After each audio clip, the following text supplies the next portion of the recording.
जरा दूसरी खबर पर आते हैं।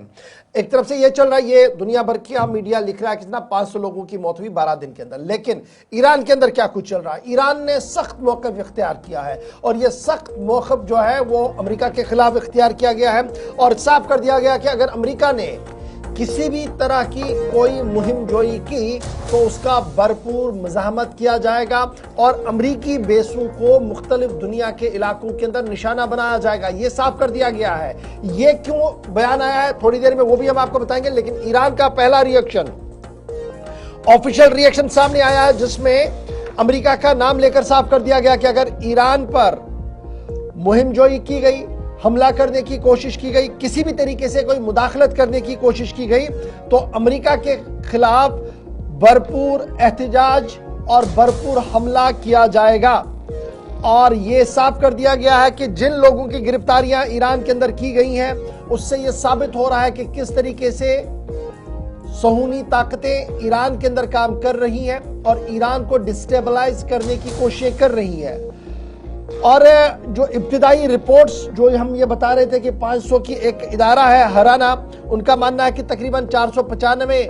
प्रोटेस्टर्स जो है एहतजाज करने वाले लोग गिरफ्तार किए गए, 48 सिक्योरिटी पर्सन्स इसमें मारे गए हैं, ये एक एजेंसी का मानना है। ब्रिटिश ब्रॉडकास्टिंग का यानी बीबीसी का मानना है कि 180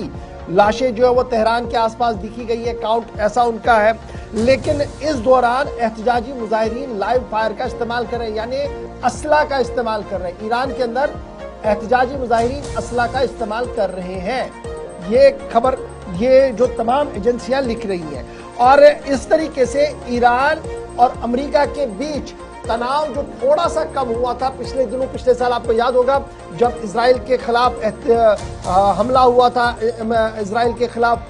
कार्रवाई हुई थी ईरान की, तो उसके बाद सूरत हाल किस तरीके की बनी थी, अमेरिका का भी एंट्री उसमें हुआ था, फिर वो बैक ट्रैक हो गए थे, सिचुएशन थोड़ी सी नॉर्मलाइज हो रही थी। लेकिन अब की बार एक बार फिर इस खित्ते के अंदर अमेरिका की एंट्री होने वाली है और उससे कबल ही ईरान ने अपने तमाम तर बातें सामने रखी है और ईरान ने साफ कर दिया। ईरानी पार्लियामेंट में बाज़ाब्ता तौर पर इस बात की मंजूरी मिल रही है। ईरान के सुप्रीम लीडर ने इस बात की बात कह दी है कि अगर कहीं पर भी खुद मुख्तारी, ईरान की खुद मुख्तारी को सलब करने की कोशिश की गई, बैरूनी ताकतों को यहाँ पर भेजकर यहाँ डिस्टेबलाइज करने की कोशिश की गई तो सूरत हाल इंतहाई खराब होगी। अब मुबस्सिरीन जो ईरान को मानते हैं उनका मानना है कि डोनाल्ड ट्रंप साहब शायद वेनेजुएला की तर्ज पर यहां पर करना चाहते हैं, लेकिन ये फौजें यानी ईरान का जो रेवोल्यूशनरी गार्ड का दस्ता है ये वेनेजुएला नहीं है। यहां पर भरपूर मज़ाहमत होगी और वो मज़ाहमत अमेरिका और सहूनी ताकतों के लिए खतरनाक हो सकती है। ये मशरिक़ी वस्ता के जानने वाले माहिरीन मान रहे हैं। लेकिन आहिस्ता आहिस्ता करके सूरत हाल क्या कुछ बन रही है, जब अगली खबर पर आएंगे तो आपको इस बात का अंदाजा होगा कि जंग के दहाने तक ये पूरा इलाका आ चुका था। अच्छा, एक और तस्वीर, तेहरान की तस्वीर दिखाइएगा, तेहरान के विजुअल्स।